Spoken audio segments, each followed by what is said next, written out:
किसी को गाइडलाइन दिया को यार ये ना करना, ये कर लेना। जो माफ कर देता है उसका बहुत फायदा होता है। अच्छा, कुछ लोग कामयाब होते हैं, कुछ नाकाम भी होते हैं। टाइम पे ना आने की वजह से या अपनी कमिटमेंट पूरी ना करने की वजह से मैं समझ जाता हूँ कि जिंदगी में फेल होने के लिए ये दो चीजें बहुत इंपॉर्टेंट है। इस बंदे ने क्योंकि अपने ऊपर काम नहीं किया तो लिहाजा ये कहीं भी खड़ा हुआ नहीं है, इसका कोई पूरी जिंदगी का जो हासिल है वो कुछ नहीं है। ये नहीं देखते हुए कौन बात कर रहा है, वो सोचते हैं बात क्या हो रही है। कई लोग ऐसे भी हैं जिन्होंने उस्मान आसिफ से भी ज्यादा मेहनत की होगी। जब हम कुछ करने लगे, अगर उस बंदे का उस लाइन में एक्सपीरियंस है और उसने उम्र गुजारी हुई है, उससे हम मशवरा कर लें, उससे हम रहनुमाई ले लें, और अगर हमने ना डिस्कस किया तो वो हमें वो 1% की वजह से हमारा फेलियर भी हो सकता है।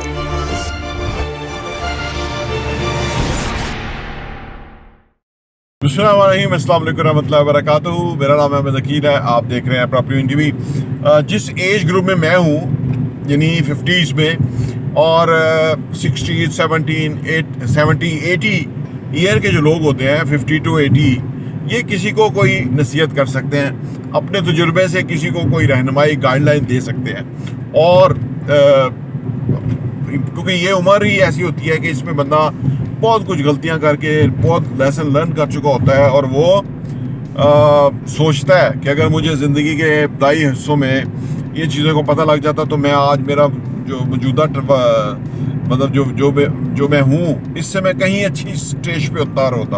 अच्छा, वो फिर दूसरों को गाइड अपनी बातें बताता है, नसीहत करता है। अब जो यंग लोग होते हैं, वो उनकी जो उम्र होती है उसके अंदर वो उससे बात करने से नहीं सीखते, वो तजुर्बा करके सीखते हैं, और तजुर्बा उन्होंने करना ही होता है, तो या चाहे वो कोई भी हो। तो अब ये एक बड़ा एक अजीबोगरीब सी सूरत हाल है कि एक तरफ एक बंदे ने ज़िंदगी गुजारी और उसके बाद उसने किसी को गाइडलाइन दिया को यार ये ना करना, ये कर लेना, या ये सही नहीं रहेगा, ये सही है, ठीक है ना। जैसे कि अपने पास असला ना रखना, क्योंकि असला रखेंगे तो किसी वक्त भी आप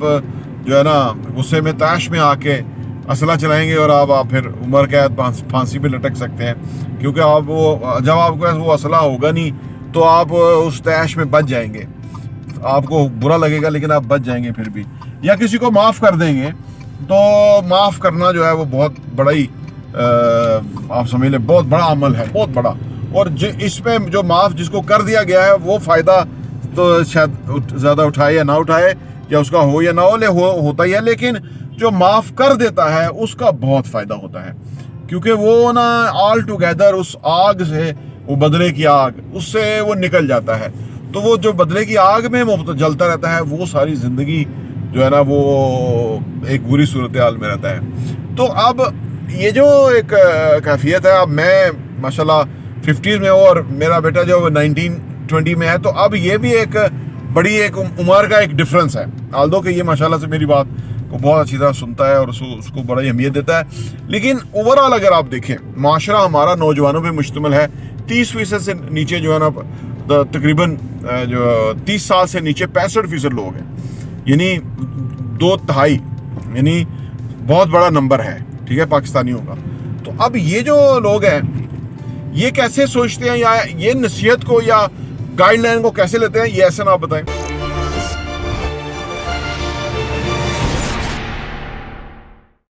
मैं बताता हूँ। बेसिकली इसमें ऐसा है कि जो ये नसीहत वाला मामला है ना, फिर गाइडलाइन देने वाला मामला है, ये ऐसा है कि आपने एक बंदे के सामने जब आप एक रोल मॉडल बनते हैं तो फिर वो बंदा जो होता है वो आपकी बात को समझता है, या फिर आपकी जो नसीहत है उसको वो एज आ इंफॉर्मेशन लेता है और एज आ इम्पॉर्टेंट थिंग लेता है। क्योंकि देखें, अगर मैं आपको एक एग्जांपल दूं कि अगर मुझे कोई मोहल्ले का बंदा रोक के कहेगा कि यार आप ऐसे नहीं, ऐसे कर लो, या फिर आप ये कर लो, तो मैं उसकी बात को बिल्कुल भी बॉदर नहीं करूँगा, मैं बिल्कुल उसकी बात नहीं सुनूंगा। But on the other hand, अगर उस्मान आसिफ अपने किसी भी पॉडकास्ट में कोई बात कर रहा है तो मैं उसकी बात को ज़रूर सुनूंगा और मैं ज़रूर उसकी बात को इंपॉर्टेंस दूंगा, क्योंकि मुझे नज़र आया कि उसने एक बड़ा अच्छा काम किया, बड़ा नेक्स्ट लेवल काम किया, और इतनी बड़ी उसने जो है वो अचीवमेंट किया पाकिस्तान के अंदर रहते हुए,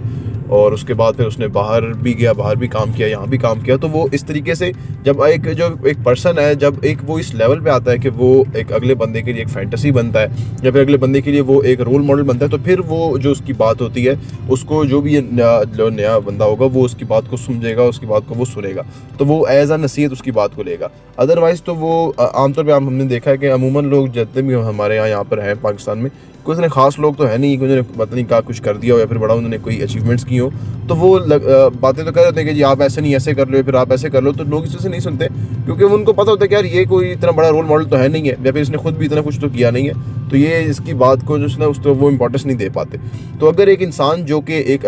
खुद अच्छे लेवल पे, खुद अच्छे स्टेज पे है और खुद वो एक रोल मॉडल के टाइप पे समझा जा रहा है लोगों के दरमियान, तो फिर उसको लोग ज़रूर सुनते हैं, वो बेशक यंग हो या फिर बेशक वो थोड़े मिडिल एज में हो, जिस तरह से भी हो, वो ज़रूर मैंने देखा कि उनकी बात को सुनते हैं, और वो सुनते भी हैं उनकी बात को, उसके ऊपर अमल भी करते हैं ऑटोमेटिकली, खुद ब खुद वो उसके ऊपर जो है ना वो उसको एक्सेप्ट कर लेते हैं एंड उसके बाद उस बात पे वो अमल भी कर लेते हैं। दूसरी बात ये है कि आजकल जब से जो सोशल मीडिया है वो जब से आया, तो उसकी वजह से हुआ ये है कि काफ़ी ज़्यादा इन्फॉर्मेशन जो है वो ऑलरेडी लोगों के पास आ जाती है। तो जितने भी होते हैं उनको यंग्स को जो भी नसीहत वगैरह कर रहे होते हैं, एडवाइस कर रहे होते हैं, तो मोस्टली दफ़ा तो ऐसे ही होता है कि वो मतलब जो बात होती है वो ऑलरेडी एक बंदा सुन चुका होता है, या फिर उसने ऑलरेडी वो बात तो उसको पता होता है, फिर उसने वो बात सुन ली होती है, तो इस वजह से वो ज़रा लगता है कि यार वो तो जो है इतनी काम नहीं कर रही है बात स्पेसिफिकली। तो इस तरीके से ये दो मेन चीज़ें इसकी वजह से ऐसे लगता है। अच्छा, कुछ लोग कामयाब होते हैं, कुछ नाकाम भी होते हैं। अच्छा, सीखने के लिए तो बंदा नाकाम बंदे से भी सीख सकता है, यानी नाकाम बंदे से इस तरह सीखता है, और मैं बड़ा सीखता हूँ। अगर कोई बंदा टाइम पे नहीं पहुँचता तो मैं उसकी,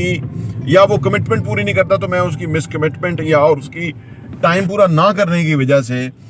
टाइम पे ना आने की वजह से, या अपनी कमिटमेंट पूरी ना करने की वजह से मैं समझ जाता हूँ कि ज़िंदगी में फेल होने के लिए ये दो चीज़ें बहुत इंपॉर्टेंट हैं। अगर आप इसकी केयर नहीं करेंगे तो आप पक्के फेल हैं, जैसे ये बंदा फेल है। या एक बंदा काफ़ी उम्र का है और वो उसके पास कोई काम नहीं है, ये मांगने वाले आप तो फिरते रहते हैं, कहीं कहीं मिल जाते हैं जी, वो ये बुजुर्ग होते हैं, काफ़ी उम्र के होते हैं, और तो इनसे भी सीखा जा सकता है, क्योंकि इससे सीखा ये जा सकता है कि यार एक बंदा जिसे हमें भी अल्लाह ने सलाहियत दी है, पूरा जिस्म दिया है, दिल, गुर्दे, दिमाग है जी, हाथ पाँव आंखें, सब कुछ दिया हुआ है। तो इसका मतलब है कि इस बंदे ने क्योंकि अपने ऊपर काम नहीं किया, तो लिहाजा ये कहीं भी खड़ा हुआ नहीं है, इसका कोई जो है ना पूरी ज़िंदगी का जो हासिल है वो कुछ नहीं है। तो यहाँ पे बड़ा एक खौफ पैदा होता है कि यार अगर हमने मौजूदा वक्त को इम्पोर्टेंस ना देते हुए या पूरा ज़िम्मेदारी से अपना काम सर अंजाम ना दिया, तो हमारा भी अनफॉर्चुनेटली मुस्तकबिल ऐसा हो सकता है जैसा कि ये बंदा है। हर चीज़ उसी तरह ही है जिस तरह के एक बंदे की होती है, लेकिन ये फेल है। तो नाकाम बंदे से भी बंदा सीख सकता है, सीखने वाला। अच्छा, फिर दूसरा जो सीखने वाले लोग हैं वो ये नहीं देखते हुए कौन बात कर रहा है, वो सोचते हैं बात क्या हो रही है, क्या ये सही बात, क्या वजन है, दलील है। क्योंकि दलील को आप ना किसी जगह भी इस्तेमाल कर रहे हैं, आप खुद उस पर अमल कर लें, आप दूसरे को बता दें, तो आप कहीं पढ़ लें या आप कहीं सुन लें या आप कहीं देख लें, तो वो दलील आपकी ज़िंदगी भर काम आ जाएगी और आपको उसका एहसास हो जाएगा कि यार ये चीज़ इस तरह से मुमकिन है। जैसे कि उस्मान आसफ की आपने बात की, अब उस्मान आसफ क्योंकि वो चीज़ अचीव कर चुका है और जैसे उसकी ज़िंदगी के नशेब व फराज थे उससे गुजर के वो अचीव कर गया, तो और वो अगर कोई बात करता है तो उसकी आपकी नज़र में एक अहमियत है। कई लोग ऐसे भी हैं जिन्होंने उस्मान आसिफ से भी ज़्यादा मेहनत की होगी। इसमें एक लक का भी पहलू होता है ना, कि भाई कोई अल्लाह की कोई मदद भी हो जाती है, खसूसी करम भी हो जाता है, वो तो है अपनी जगह। लेकिन उन्होंने सेम चीज़, एक ही मतलब चीज़ दोनों लोग करते हैं तो दोनों कामयाब नहीं होते, एक उसमें नहीं, उस लेवल पे नहीं पहुंच सकता। ये भी बड़ी एक कहा जाता है कि हम जो भी चीज़ देखते हैं, जो भी सुनते हैं, जिससे भी मिलते हैं, जहाँ भी होते हैं, तो ऑटोमेटिकली हम उससे कुछ ना कुछ सीख रहे होते हैं, बट उसका इतना बड़ा इम्पैक्ट नहीं आ रहा होता। वो आहिस्ता आहिस्ता बंदा सीख रहा होता है, आहिस्ता आहिस्ता उस बंदे को बंदा एक्सेप्ट कर रहा होता है। बट अगर किसी ऐसी पर्सनैलिटी से आप सीखते हैं जिसको आप एक्सेप्ट करते हैं, फिर जिसको आप as a role model consider करते हैं, तो उसका फ़ायदा ही होता है कि वो आपके ऊपर एक ड्रास्टिक चेंज ला सकती है वो चीज़, और उस चीज़ का आपके ऊपर एकदम बड़ा इफेक्ट आ सकता है। ऑन दी अदर हैंड, अगर हम देखें कि आप जिस तरह से भी जो भी अगर फॉर एग्जांपल हम देखेंगे जी ये बेचारा बंदा है, मुश्किल से गुजारा कर रहा है, मजदूरी कर रहा है, इसका निज़ाम नहीं चल रहा, प्रॉब्लम होगी, घर मुश्किल से चलाता होगा, पैसे नहीं बचते होंगे, फैमिली वाले क्या करते होंगे, तो वो उससे भी बंदा थोड़ा बहुत सीख लेता है। बट वो एक ऐसी चीज़ नहीं है जिसके ऑन दी अदर हैंड अगर देखें हम कंपैरिजन में, कोई ऐसा बंदा हो जो कि एक अच्छे लेवल पे हो, तो उससे एक बंदा ज़्यादा सीख सकता है, उसको मतलब एक इंस्पिरेशन मिलती है उस चीज़ से, तो उससे ऑटोमेटिकली बंदा जो है वो ज़्यादा सीख लेता है। तो इस तरीके से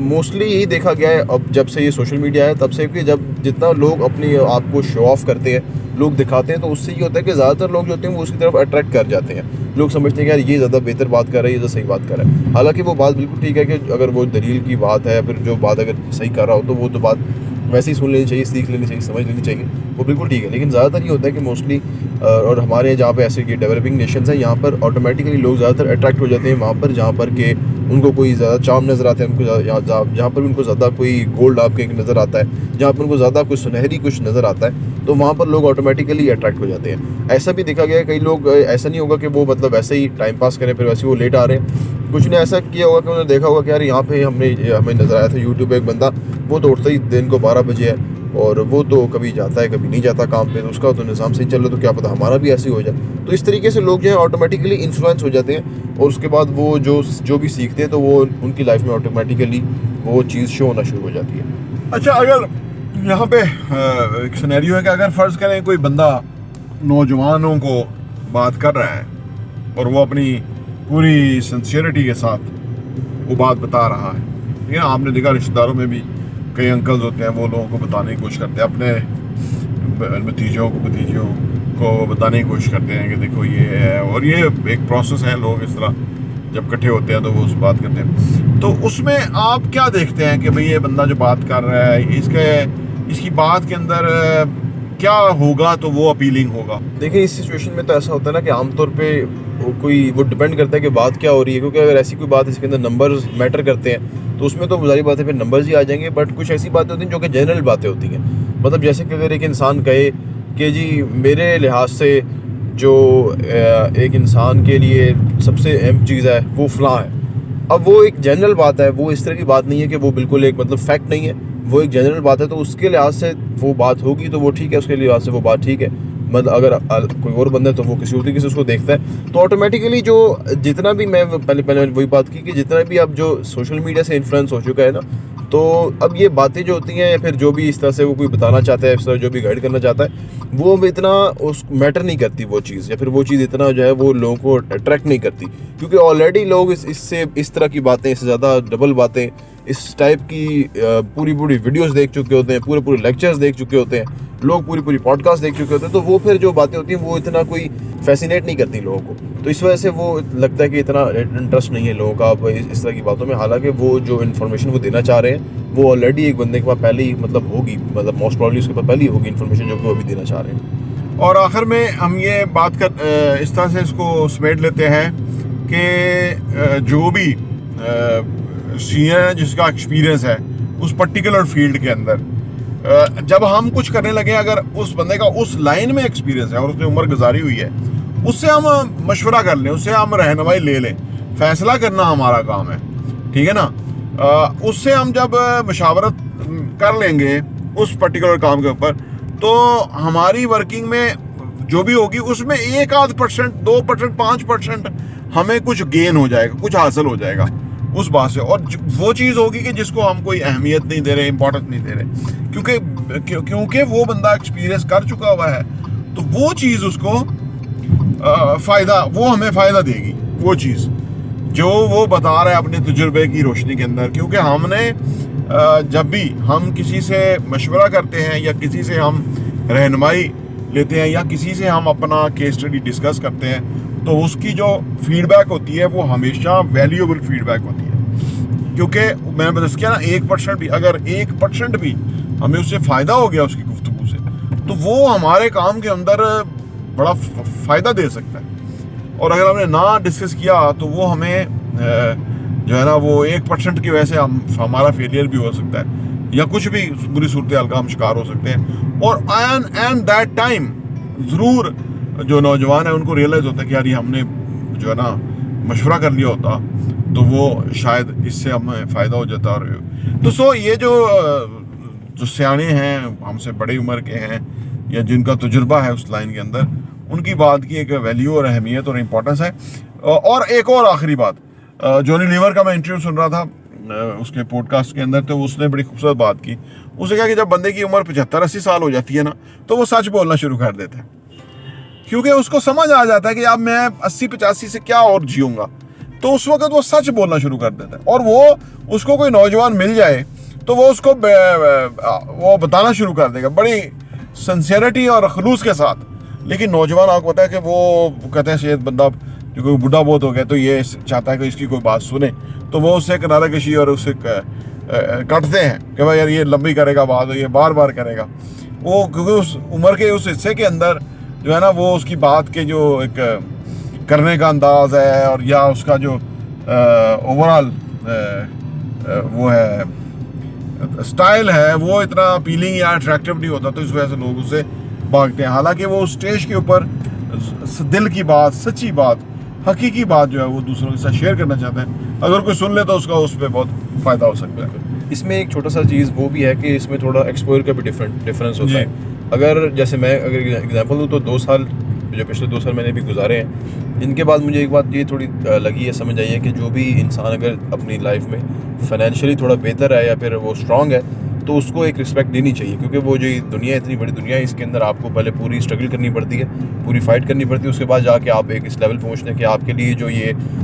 रिसोर्सेज हैं और ये आपके लिए अवेलेबल होते हैं और ये इनको फिर आप यूटिलाइज़ कर पाते हैं और फिर आप एक इस मुकाम पे पहुँचते हैं कि जहाँ पर आपके लिए जो ये दुनिया की आसानियाँ ये आपको नज़र आती हैं। तो इसका मुझे लगता है कि उनको एक ड्यू रिस्पेक्ट है वो देनी चाहिए, जो भी है, बेशक वो जितनी भी एज में है, जितना भी है, अगर उसने फाइनेंशियली बेहतर किया है अपनी लाइफ में तो उसको एक रिस्पेक्ट देनी चाहिए। तो वो तो मुझे अब लगता है। हालांकि अगर मैं देखूं 2 साल पहले या मैं ऐसी में एग्जांपल दूं कि जो मैट्रिक में होते हैं लड़के आमतौर पे, तो वो तो समझते हैं, मोस्टली ये समझते हैं कि यार ये तो कोई तुक्का शुक्का लग गया होगा या फिर कोई ऐसा मामला है और वो ऑटोमेटिकली बस कहीं से हो गया, या फिर सबको ही बराबर बराबर मिलता है तो इनको भी बराबर मिल गया और इनको भी जो है किस तरीके से मिल गया, रियायती नंबर मिल गया। बिल्कुल इनका भी निज़ाम किस तरीके से चल गया और इनको इतने सारे पैसे मिल गए और इनका जो है ना बड़ा अच्छा सिस्टम सेट हो गया, तो ये कोई तुक्का लग गया होगा। तो हालांकि अब जब मैंने 2 साल बाद मैं तो अगर देखूँ तो वो तुक्का कभी लगता नहीं है, सच मुझे भी लगता कहीं नज़र नहीं आया इस तरह तुक्का लगता हुआ। और वही नज़र आता है कि हर जगह किसी बंदे की कोई स्ट्रगल ही होती है, कोई पूरी स्टोरी होती है, उसके बाद जाकर जो है वो एक स्पेसिफिक स्टेज आती है। तो इस तरह एक एक्सपीरियंस भी होता है, थोड़ा एक्सपोजर भी होता है। अगर एक्सपोजर हो तो फिर ऑटोमेटिकली बंदा इन बातों को समझ जाता है और ख़ुद ब खुद वो जो है थोड़ी इसको इम्पोर्टेंस देता है कि जो अगर कोई इंसान कोई बात बता रहा है तो वो थोड़ी इम्पोर्टेंट, उसकी एक इम्पोर्टेंस है उसके लिए। तो इसका मतलब ये हुआ कि जूं बंदा एज में सीनियर होता है या एक्सपीरियंस में आता है या वो प्रैक्टिकल लाइफ में आता है तो उस वक्त वो मेंटोर या सीनियर की ना वो कदर करना शुरू कर देता है, क्योंकि वो उसको खुद वो सीख रहा है, खुद वो उसकी कदर में इजाफा यानी वैल्यू ऐड कर रहा है ज़िंदगी के अंदर। तो वो उसे पता है कि वैल्यूएबल जो बात है वो क्या है, क्रंच बात क्या है, तो वो ज़रूर उसे सुनना चाहेगा जो कि अच्छी एक बात कर रहा है और जिससे कोई फ़ायदा हो सकता है। तो प्रॉपर्टी इंटरव्यू देखने का बहुत बहुत शुक्रिया।